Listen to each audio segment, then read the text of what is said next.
V krajevni skupnosti Pragersko Gaj v teh dneh praznujejo 47. krajevni praznik. V okviru praznika so pripravili več prireditev. Pri gasilskem domu na Pragerskem so preteklo soboto krstili tudi novo gasilsko vozilo.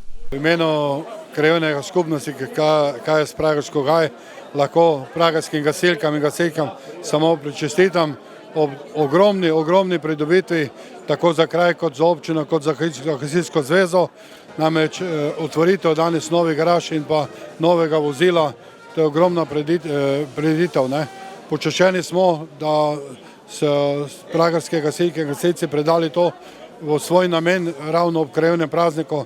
Namreč krajevna skupnost praznuje svoj 47. krajevni praznik in to, na kateri smo zdaj, je ena od teh prireditev, ena od teh mozaikov v kamenčku zgodovine praznovanja 47. krajevnega praznika.